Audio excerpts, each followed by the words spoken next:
अभी पितृपक्ष चल रहा है। पितृपक्ष का अर्थ है पितरों का पक्ष, यानी पूर्वजों के लिए पूजा प्रार्थना और विधि विधान से तर्पण और पिंडदान की विशेष समय। हिंदू सनातन धर्म में हर साल भाद्रपद की पूर्णिमा और अमावस्या से लेकर अश्विन मास के कृष्ण पक्ष की प्रतिपदा तक की अवधि को पितृपक्ष कहा जाता है। इसी के अनुसार इस साल भी अभी पितृपक्ष का पावन समय चल रहा है और बिहार के तीर्थ स्थल गया से लेकर प्रयागराज, वाराणसी और बद्रीनाथ धाम तक लोग अपने पितरों यानी पूर्वजों के पिंडदान और तर्पण के लिए पहुंच रहे हैं। दूर दूर से लोग तर्पण और पिंडदान के लिए पहुंचते हैं, बल्कि जो लोग इन तीर्थों में नहीं पहुंच पा रहे वो अब इस प्रक्रिया को पूरा करने के लिए ऑनलाइन सुविधा का सहारा ले रहे हैं, विधि विधान से अनुष्ठान कर रहे हैं ताकि पितृ प्रसन्न हो और जीवन में खुशहाली आए।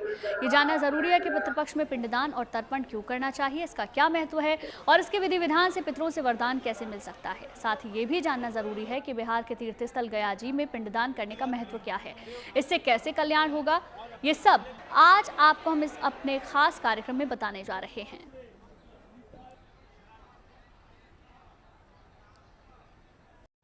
मान्यता है कि पितृपक्ष में पितरों को तर्पण और उनके लिए पिंडदान करना जरूरी है और इस बार 21 सितंबर तक ये काम कर लेना होगा, क्योंकि पितृपक्ष इसी तिथि तक है। लिहाजा जगह जगह लोग अपने पूर्वजों की आत्मा की शांति और मुक्ति के लिए कई तरह धार्मिक अनुष्ठान कर रहे हैं। गया, प्रयागराज, वाराणसी, हरिद्वार जैसे शहरों में बड़ी संख्या में लोग अपने पूर्वजों की आत्मा की शांति के लिए तर्पण, पिंडदान और श्राद्ध जैसे कर्मकांड कर रहे हैं। पितृपक्ष में पिंडदान के लिए लोग कई जगहों पर जाते हैं, लेकिन सबसे ज्यादा महत्व बिहार में गया जी का है। ऐसा क्यों, जानने के लिए देखिए खास रिपोर्ट।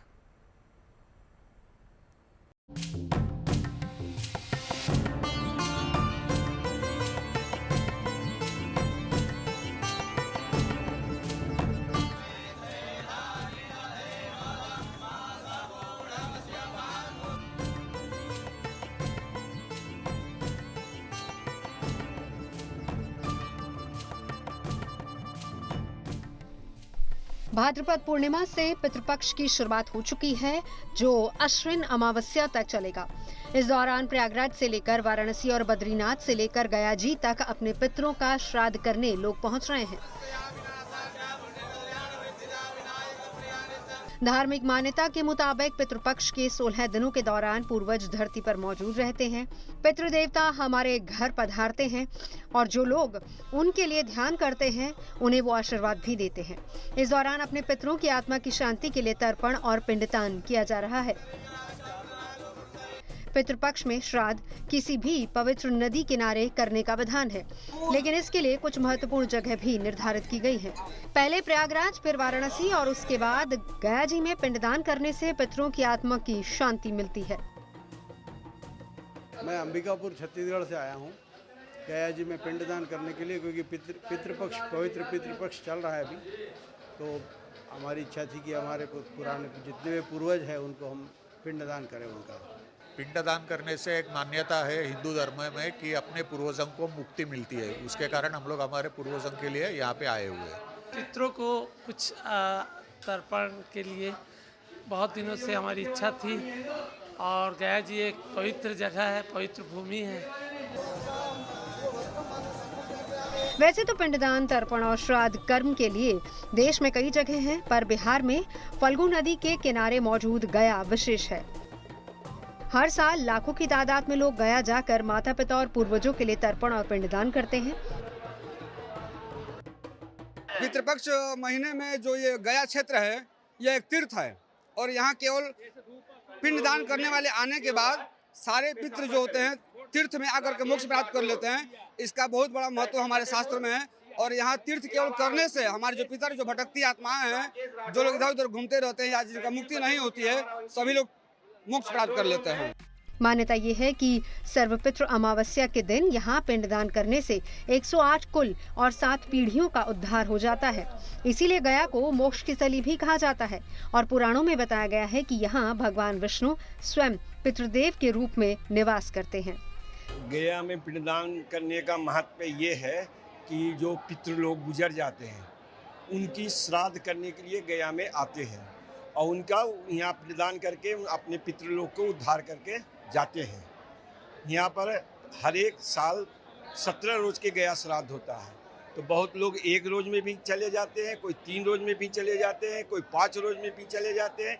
कोई 7 रोज में भी चले जाते हैं, कोई 9 रोज में भी चले जाते हैं और कोई 17 रोज रह करके श्राद्ध, त्रिपक्षी श्राद्ध इसको बोलते हैं। मान्यता ये है कि गया में पिंडदान करने के बाद कुछ भी शेष नहीं रह जाता और इसके बाद पितृ ऋण से भी मुक्ति मिल जाती है।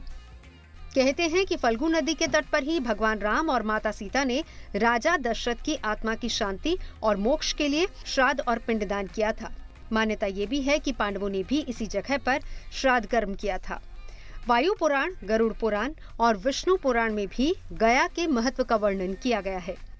सीता जी ने यही नदी के उस पार, फाल्गु नदी के उस पार दशरथ जी को पिंडदान किया था, इसलिए कि रामचंद्र जी जो थे गए थे सामान की व्यवस्था करने, तो देर हो गया तो दशरथ जी ने कहा कि जो है उसी का पिंडदान कर दो, तो सीता माता ने बालू का ही पिंडदान कर दिया था और इसका यह बहुत बड़ा महत्व हमारे शास्त्र में है। जो विष्णुपद मंदिर है, गयासुर नाम के राक्षस को अपने दाहिने पैर से भगवान विष्णु ने दबाया था, तो कहते हैं कि भगवान गयासुर नाम का जो राक्षस था उसका मोक्ष हुआ, इसलिए हमारे पितर भी मोक्ष हो जाते हैं यहाँ केवल आने मात्र से।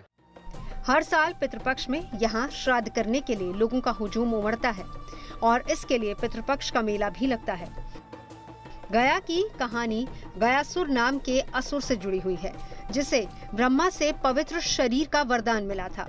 उसके दर्शन से ही लोग पाप मुक्त होने लगे, लेकिन इस वरदान का गलत इस्तेमाल होने लगा तो भगवान विष्णु ने यज्ञ के लिए उसका पवित्र शरीर मांगा। 5 कोस में फैले उसके शरीर पर ही यज्ञ हुआ और वो जगह तीर्थ बन गई। मान्यता है कि गया में भगवान विष्णु गदाधर के रूप में विराजमान है। गयासुर यानी कि गया की पवित्र जमीन पर ब्रह्मा और शिव भी निवास करते हैं, इसीलिए पिंडदान और श्राद्ध कर्म के लिए इस जगह को अति उत्तम माना जाता है। इस पृथ्वी पर पिंडदान का स्थान बहुतों है, लेकिन हर तीर्थ का अलग अलग पिंडदान का महत्व है। पितृ मुक्ति के लिए जो है पूरे विश्व में कोई स्थान नहीं है, उसके लिए एक ही स्थान है, यहाँ विष्णुपद। विष्णुपद पिंड देने से ही उनका 7 गोत्र का उद्धार है, जिसका कि प्रमाण है पिता माताश्च भार्याश्च भग्निश्च दुहितापति पितृ ससा मातृ भग्नि सप्त गोत्रानुसार है। 7 गोत्र का उद्धार है भगवान विष्णु के चरण पर अपने गोत्र के निमित्त एक पिंड देने से। ये गया जी का महात्मा है और वो वरदान जो है गयासुर राक्षस ने लिया है भगवान विष्णु से कि जब तक सूर्य और चंद्रमा रहेंगे तब तक आपका चरण और आपके चरण पर जो अपने पूर्वजों का पिंडदान करेंगे उनको मुक्ति प्राप्त होना चाहिए, कभी बंद नहीं होगा। ये वरदान गयासुर राक्षस का है। पिंडदान और श्राद्ध के लिए बद्रीनाथ का भी महत्व है। मान्यता ये है कि यहाँ भगवान नारायण का कपाल है। मौसम ठीक होने से बद्रीनाथ धाम में श्रद्धालुओं का फिर से तांता लगने लगा है। यहाँ मौसम सुहावना है, लेकिन ठंड बढ़ गई है। श्रद्धालु गर्म कपड़ों के साथ बद्रीनाथ की यात्रा पर आ रहे हैं। लोग अपने पितरों के पिंडदान और तर्पण के लिए भी बद्रीनाथ धाम पहुँच रहे हैं। बद्रीनाथ धाम जो कि पितृ मोक्ष धाम है, पितरों का है पितृपक्ष यहाँ पे जो है शुरू हो गया। भक्तों का जो है आना जाना, श्रद्धालुओं का आना जाना और जिन विचारों ने अपने पितरों का उद्धार, उनकी शांति के लिए जो आस्था रखना है, भगवान उनकी जो है पितरों की जो है भक्ति के लिए उनके लिए रास्ता और मौसम इतना सुंदर कर दिया है। अब सभी भक्तों से जो है अनुरोध है कि वो तीर्थ धाम में आकर के, इस पितृमोक्ष धाम में आकर के अपने पितरों का जो है उनके उद्धार और उनकी शांति के लिए पितृ धाम में पहुँचने का कष्ट करें। हिंदू धर्म में मान्यता है कि वंशजों के रक्त में पितरों के अंश हैं और इसीलिए सभी अपने पूर्वजों के ऋणी हैं। इसी ऋण को उतारने के लिए श्राद्ध कर्म का विधान है। इस दौरान श्राद्ध तर्पण या फिर पिंडदान से पूर्वजों की आत्मा को शांति तो मिलती ही है, तर्पण और श्राद्ध करने वालों को पितृ ऋण से भी मुक्ति मिल जाती है। इससे परिवार में शांति और समृद्धि बनी रहती है और पितरों का आशीर्वाद मिलने से जीवन की तमाम कठिनाइयां दूर हो जाती हैं। बद्रीनाथ से कमल नयन सेलोड़ी, गया से पंकज कुमार के साथ bureau report, good news today.